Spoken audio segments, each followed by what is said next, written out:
get when you come home, I'll come home anytime. When you come in like this, are you able to actually see family and friends? I came in a couple days early from Mexico to stay with family. Yeah. I love being here. It's the one place in the world I can go and feel normal and sane. Just we love you. Lay in the backyard and watch the big Texas sky. I love it here. That's so great. I feel like we're very safe in Dallas. Do we have anybody in the audience that refers to themselves as candy canes? Candy canes, oh my God. So, I just learned about the candy canes yesterday. Are you familiar with the candy canes? I'm vaguely familiar. Well, the Irish West Defense Squad mainly, but you can call me Candy Cane. I'll take it. Well, I got a defense squad. Yeah, you. So I don't even know if Flash fandom has its own name. Like, I don't know if people are saying like, I'm a Flasher. That's not something. Don't say that. Real quick way to get arrested. You have your own name. You have like an army. And I didn't know it until I was like, just innocently tweeting out like, hey, Candice Patton panel, and in room A3, and the candy canes like jumped on it. Yeah. Y'all, my fans are amazing. I've said that before, but I mean, it's one of the few blessings of being on a show like this. It's just a huge built-in fandom, and then a new age fandom of Flash fans, and the show's called The Flash. It's not called Iris West, but I'm so grateful. It should be. I'm so grateful to just have a small group of people that are as passionate about Iris West as I am. That guy right there. Fan. Youngest candy cane in the room. So how, living in Vancouver and working in Vancouver, you were doing the show before it ever hit the air. When was the transition where all of a sudden you realized like, oh, this is actually something? Because you'd already been working at that point before it even aired. I have dog tags and fan dating with our air date, so October 7th, 2014, that's when everything changed. So we were shooting maybe episode 9, the Christmas episode. I remember shooting that on the day that Flash aired for the first time, and my Twitter just blew up, and we were all on set. I was shooting a scene with Grant, and I remember thinking, wow, this is something special. This is something really special. Yeah. Did you talk to anybody that was in any of the other, like Smallville or Arrow, about what this future might be like for you? No, I was completely naive. I mean, I was just lucky to have a job and pay my rent, to be honest. Being an actor is not easy, and being an out-of-work actor is not easy, so I think it was incredible, first of all, that I got the job. That Jeff Johns was excited to have me as Iris West, and to shoot a pilot with David Nutter, and then for the pilot to get picked up. It's all of these things that when you're in television, I mean, it's a miracle for a show to even get on the air. And then for it to be so successful, I mean, no one can prepare you for that.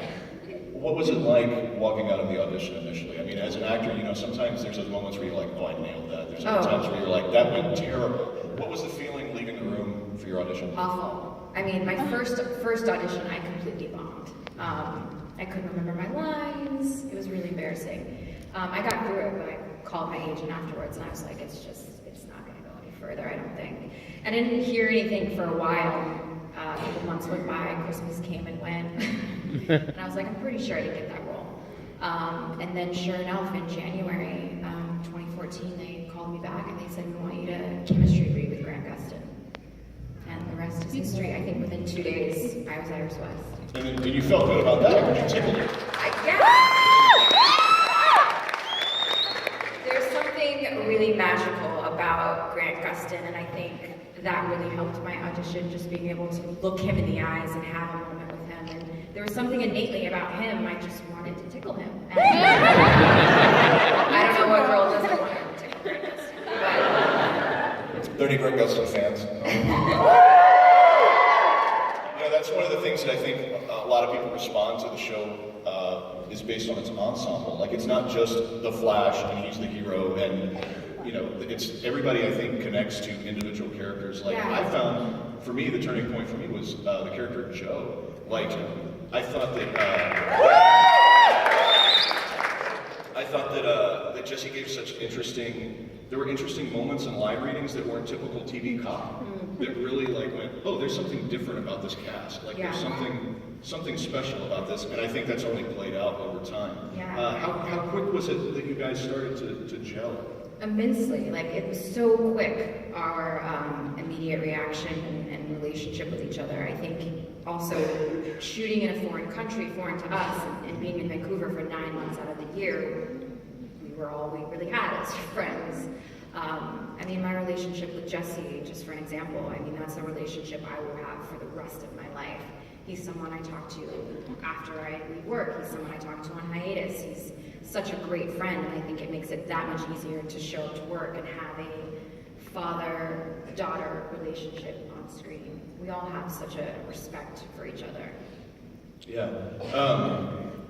Was this your first time in Vancouver shooting anything? I know they shoot like a ton of stuff out there. Oh my, yeah, it was my first time shooting in Vancouver. I'd visited before very briefly, but it was my first time moving to Vancouver and shooting there and living there. Have you guys seen this movie, The Guest? No. Oh. Do we need to? You need to see The Guest. I haven't even seen The Guest. That's so good. Oh, good. Yeah. So how often are you able to get feature work in between hiatuses? It's so difficult. Because we shoot 9 months out of the year, we have about 2.5 months to do other projects, which is a very short amount of time. So there has to be the perfect role that just happens to be shooting April 15th and between July 7th, which is really difficult. Do you have anything going on right now in this block of time? No, not this hiatus. I've been focused more on seeing my family, relaxing. You deserve conventions, it. and yeah, I mean, I'm not in a rush to do any project. Whatever I do, I want to be really proud of it and really excited. You know, we work so hard. If I'm going to spend my hiatus working, it's got to be something that I'm proud to put my name on. Very cool. Yeah. We're going to open up the mic to questions, so if you have some questions for her, go ahead and get in line. Everybody all of a sudden was imbued with the speakers. They just tap the right into the speaker. Let me, I'm going to continue to talk to her for just a minute, and one of the things that we need to get out of the way, because I know there's probably a lot of questions about what in the world is going to happen with season 3, with that crazy cliffhanger of season 2. And has everyone in the room finished? Raise your hand, actually, if you haven't finished Flash season 2. Okay, you guys are about to have a room for you. Spoiler alert. We're going to assume everybody in here is caught up more or less. We'll be delicate. We'll be delicate. Oh, no. We'll be delicate. People are legit leaving. Come back in like 2 seconds. Close your ears. That guy's not having it. So, well, before you leave, let's find out if she can even say anything at all. She may not be able to say anything at all about season 3. Do you know, and this is just a yes or no, do you know where season 3 is headed? I do know some things about where season 3 is headed. I didn't for a long time. I spoke with Grant this week, and he had lunch with Greg Berlanti, and I guess he had found out some things about season 3, and so he told them to me. So I know a few things. I don't like to know ahead of time, I really don't, but I am excited for where we're going in season 3. I think it's going to be fresh, new, fun. When will you start seeing scripts? We start back around July 7th, after 4th of July, so probably early July. Okay, so everything is still kind of vague. Yeah, everything's still kind of, I mean, the writers and the producers know exactly. Yeah. But, yeah, and I know where we're going to be season 3, episode 1 for sure. How soon did you know that you were going to get to play a second Iris? In season 2, or 2 Iris. Yeah. I knew we were going to Earth 2. I didn't know which characters would show up in Earth 2, which characters would travel to Earth 2. I knew none of that. So for me, it was really only when the script landed in my email that I was like, I'm doing what? How? Where? That's got to be one of the things watching the show is that's got to be so exciting for somebody that's in episodic TV to get the chance to play a different character within the structure of the show that they're doing. Because being Iris week in or week out, or even gosh, I mean your background in soap operas, which sounds like so grueling because of the way that the schedule is and that sort of thing. Yeah. But getting that opportunity to break out and play somebody different within the same framework of the people you know. Yeah, I mean, we signed these contracts for years. And so, you know, I've signed on knowing that I'm going to be Iris West for a very long time, and this version of Iris West. So it's really exciting being on a show where there are multiple timelines and universes and the Speed Force, and so there are many opportunities for us to play as actors, which is really exciting on episodic TV. All right, it's question time, guys. I'm going to set some ground rules. Any photo ops need to take place at her table, which is on the con floor. There's no photos at my table, unfortunately, but there's a photo op. Photo op. And weird requests about, hey, will you, I don't know, will you sing a song for me or give me a hug or that sort of thing? Try to keep them question related, not necessarily like physical, bodily activity. I know some people get, really, really want that magical Iris West hug. But if she wants to give you a hug, she can do that at her table. So I will open it up to the first man here. Hello. Hi. My name's Travis. Hi, Big fan. Travis. But after the season 2 finale, which I do feel for you, where do you see or hope to see your character go for next season? Wow, I mean, that's a good question. For those of you who don't know, sorry, but Barry has traveled back in time, and so I think we're all kind of wondering what that means for the timeline that we know and love so much on The Flash. We all know that time travel can't happen without changing the timeline, so it'll be interesting to see when Barry comes back, how that's changed all of his relationships, not just with Iris, but Joe, Caitlin, Cisco, everyone. And Iris has finally gotten to the point where she can pour her heart out to Barry and really want to move forward with a relationship, and then he runs back in time to be with his mom.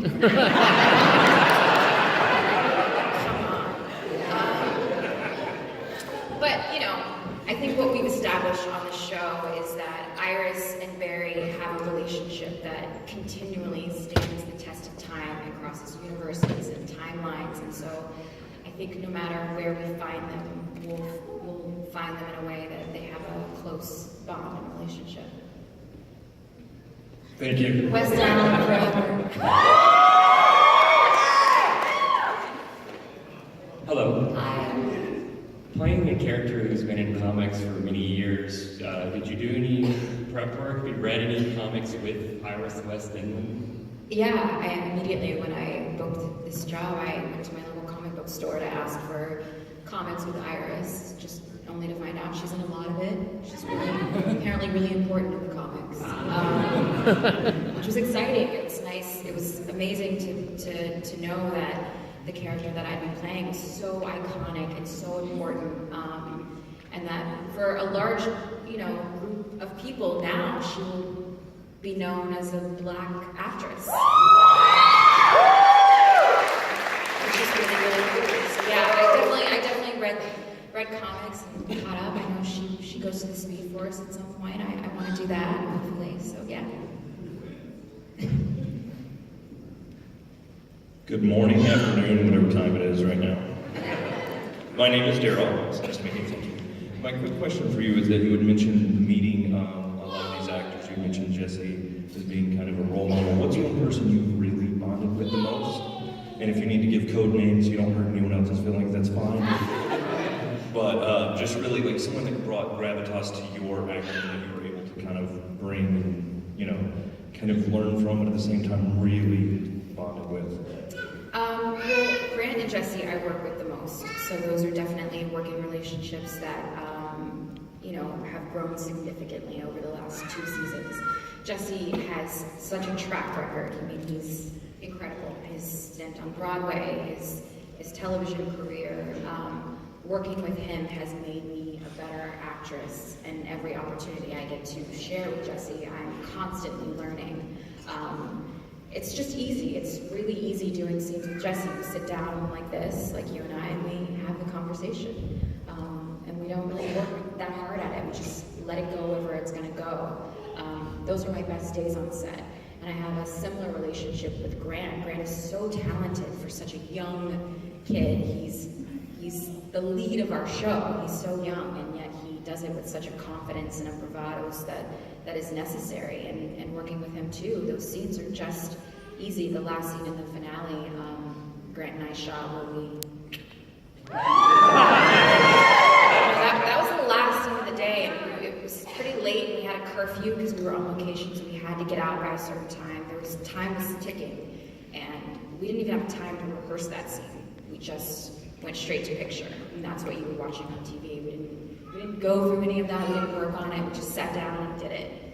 So I'm proud of moments like that I can have, that I don't have to work at it with those actors. We just have a relationship now, and it's easy.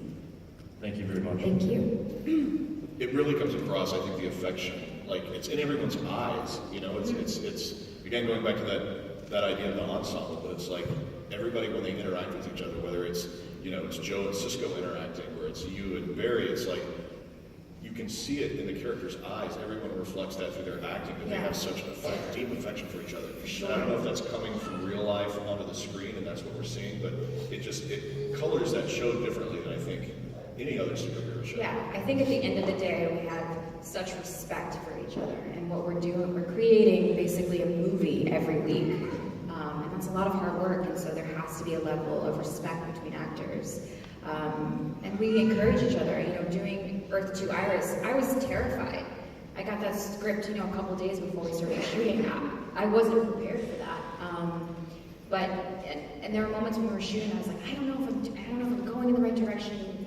And Grant's right there saying, no, this is right. It's so good. Just trust me, keep going. So I think when you have a cast around you that's constantly uplifting you and encouraging you, it makes for great TV. Yeah. Yes, sir. Hey, Candice. Hi. My name's Dwayne. It's nice to meet you. Nice to meet you. I have like a great appreciation for watching you on screen, and just you're able to say a lot even when you don't even speak. Just when you bring in the character together, and so I have a great appreciation for that. But my question is, was there a particular scene, a particular episode that you maybe look back at and you just had a great appreciation for yourself? Wow, that's a great question. I mean, Iris has had a lot of good stuff this season, I feel like. I'm really particularly proud of the Earth 2 stuff. Just because for me it felt, it's not even about me, it felt like such a collaborative effort, which is why I've always wanted to work in theater and film and TV. I love coming to work and collaborating with other artists. And so being able to work with the costume designer and lighting and set design, everyone coming together to kind of make me the best Earth 2 Iris West is, you know, it's an exciting day at work. So I'm particularly proud of my work there, because I was uplifted by so many people that I work with. Thank you. Yeah. Have you had to do a lot of green screen on the show? No, I haven't. Okay. I think the only green screen I've done is with Grant and the Speed Force. Okay. Very What was that like? The green screen? Yeah, like, I mean, acting and essentially, I mean, it's sort of like theater in a way, I guess, because you're Yeah. in a box. It's very unsexy. It's very awkward. It's just like a room like this, but this is a green screen, and we're just pretending we're in the Speed Force. It's weird. It's weird. Yeah. Uh-oh, Candy Cane. Oh, yeah! Hi, I'm Shamso. Nice to meet you. Since Barry decided to be all up in his feelings in the season finale, which I'm very pissed about, it's sensitive, so sensitive. What can you tell me about season 3, other than the flashpoint, particularly about Iris? Like, how is she going to be incorporated into that? Into season 3? Like, what can we expect from Iris? Girl, I have no idea. Really and truly, I have no idea where we're going with Iris West and her career in Picture News and her involvement with the Star Labs crew. I have no idea about any Well, of let me that. ask this. Do you think Barry's decision, as a person, not as Iris, do you think Barry's decision at the end of season 2 is a correct one with his relationship with Iris? He was so selfish. Oh my god, he got all of his feelings. Ruined it all. What type of regression is that? I mean, what 221? What happened in 221? All of that was a crap. Because the season, but think about it. What did you learn, Barry? Absolutely.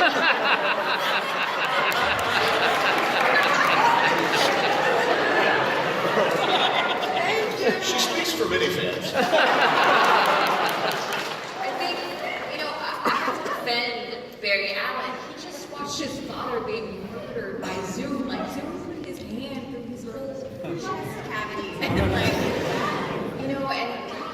tragedy with his mother and just everything that's going on in Central C and Earth 2, Zoom trying to destroy that. I don't think Barry was in the right headspace. And to be fair, it probably wasn't the best time for Iris to be like, I know your dad's dead, that's really hard. Like, how about you and me give this a shot? So, not the best timing on Iris's point, but shoot your shot, Iris, shoot your shot. Hello. Hi. Who's your favorite of Metahuman from Earth 2? Who's my favorite metahuman on Earth 2? Oh man, there's so many. There's Killer Frost, Zoom, and I really liked Black Siren. I think seeing Katie Cassidy's character over in Flash was pretty cool. If you were the Flash, what metahuman would you want to fight? What I want to fight? The one that you want to just speed punch that ground right off your face. That dark shark. If I have to see that shark one more time. That shark in pants. It's modest. It's a modest shark. He's a modest shark, I'll give him that. Thank you.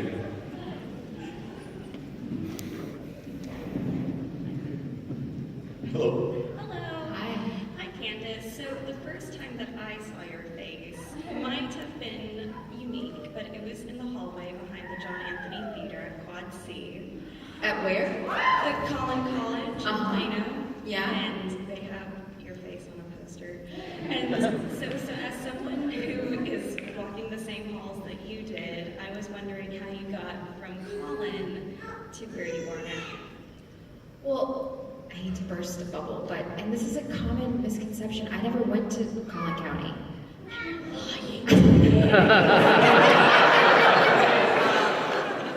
I took a course at Collin County during the summer to study Shakespeare because I'm a nerd.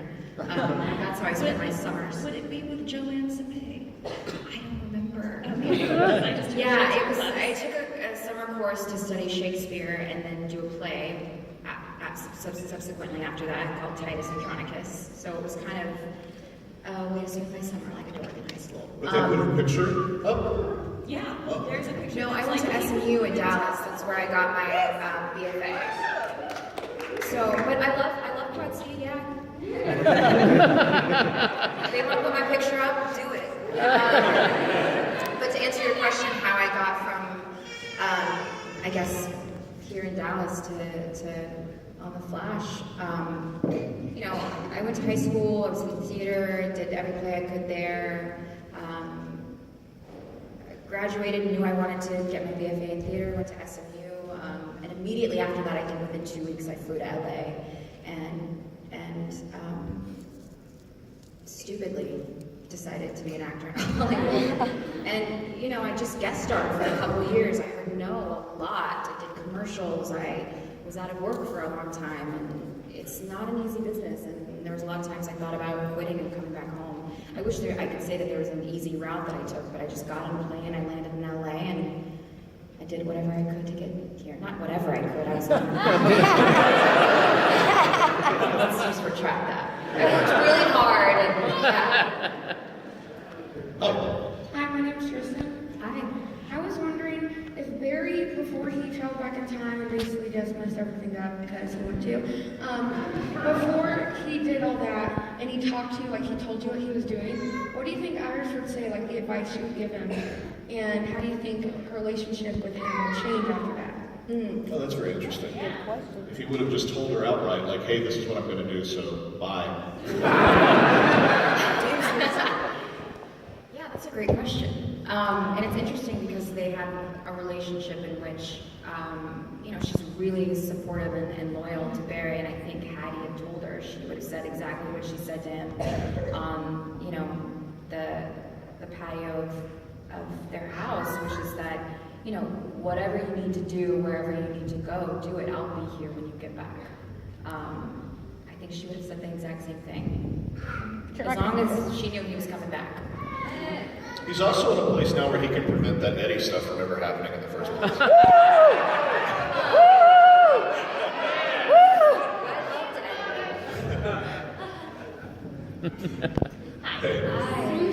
I just want to say I love how much silence to incorporate into Iris's character because he do so much without dialogue. And I'm wondering if that's written in the script, comes from directors, or is that just you filling in blanks as an actress for the moment? Any subtext? Yeah, wow, I didn't know I was doing that. But I'm glad you noticed it. I'm glad you like it. No, there's not a lot of stage direction in this script, so a lot of that we create. There's a lot of creation happening between the cast, and I think we know our characters well enough to just have a lot of subtext, which I think you guys pick up on and really relate to. It makes the characters real and three-dimensional. So, yeah. Thank you. You're welcome. Hi. Hi. I'm so nervous right now. Okay. Me too. Well, my name is Sophia, and first off, I want to say, okay. I want to say thank you for being my favorite character and resonating with me as an African American woman and bringing this character to life. Try not to get emotional right now. It's like a big deal. So thank you. I'm going to start crying now. So, they actually answered my question. My question for you was about the chemistry test with Grant. We all know that you took with him, and I want to know what was it like, because we see the great chemistry with you and Grant on screen, and we hear great things about your chemistry with Grant from the casting director, David, so I want to know, when will we ever see that chemistry test? If we can. Oh God, I hope never. You don't think it'll end up on the special features of like... I'm sure eventually, now that you're talking about it. I hope never. I hope Really? never. That's so embarrassing.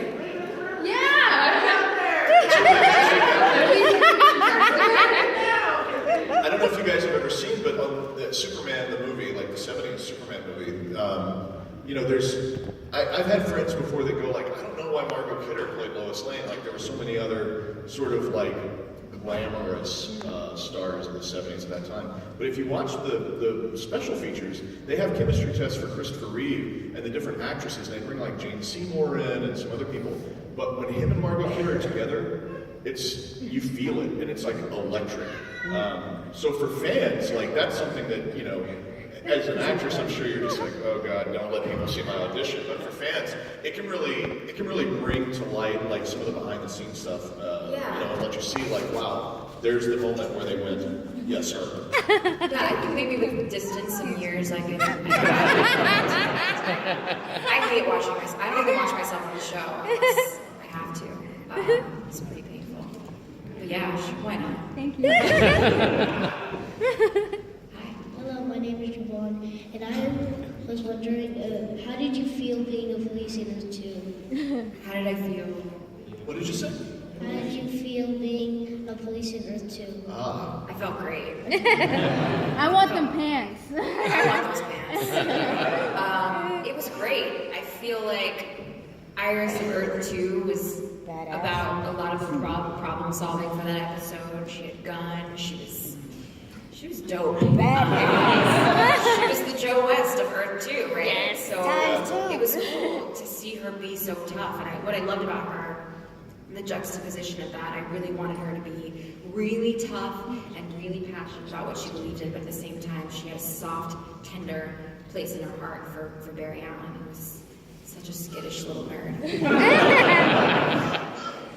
I feel like the writers team worked hard to give Iris more agency, more importance. Than especially, and I think that happens, you know, if you're writing the scripts to a season 1, you start writing to your actors pretty quick because you start to see what the real magic is between the characters and that sort of thing. And, you know, seeing her transition to being like the reporter instead of just like, I write a flash blog. You know, seeing her actually like come to her own and then start to get more actively involved in some of the adventures instead of just, oh, this week a metahuman kidnapped Iris again. Yeah. Well, I think the cool thing about my character, which I don't know if people realize or not, I don't know if she's really really been kidnapped a lot. She Right? always saves herself. Yeah. Yeah, Iris is not one of the characters that's always being taken by a metahuman or constantly a damsel in distress. She's rarely a damsel in distress on our show. Yeah. Which is really cool. And we've done that pretty much from the outset, even with the Clock King. When she did find herself in danger, she was the one with the gun.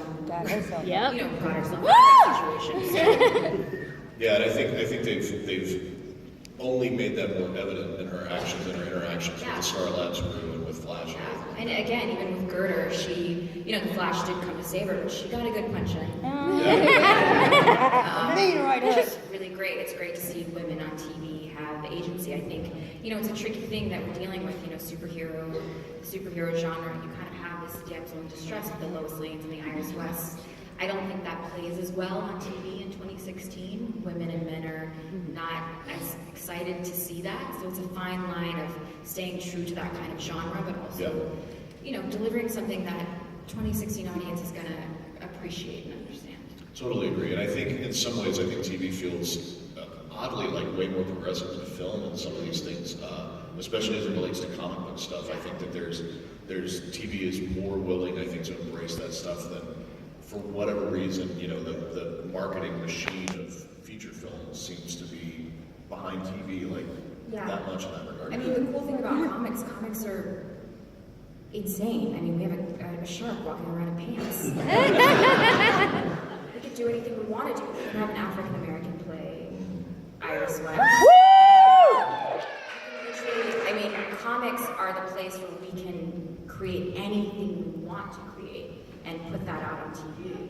And it can make sense, whatever we do. So comics are the place that we can enact change, for sure. Yeah. I'm Candice. I'm Candy. I'm going to say that to you. So, I might piss some people off, but who is the better kisser, Barry or Eddie? Barry! Let her live. Because I know, in like 20 minutes, it's going to be all over Twitter. It will. God already knows. Y'all gonna be tagging me, tagging Grant, tagging Rick. As Iris, it would have to be Barry, right? Because it's like her. Well, and it was some of the Twitter people were like, "Oh my God, that's her brother." Exactly. Like it's more like, you know, I always think of the movie Clueless in that regard. Yeah, that's cool. Yeah. Sort of like they're kind of raised together, but they have a kinship, but they're, you know, at the end of the day, they're not brother and sister. I didn't get the nit off of it. Yeah, people are gonna have to get over that one.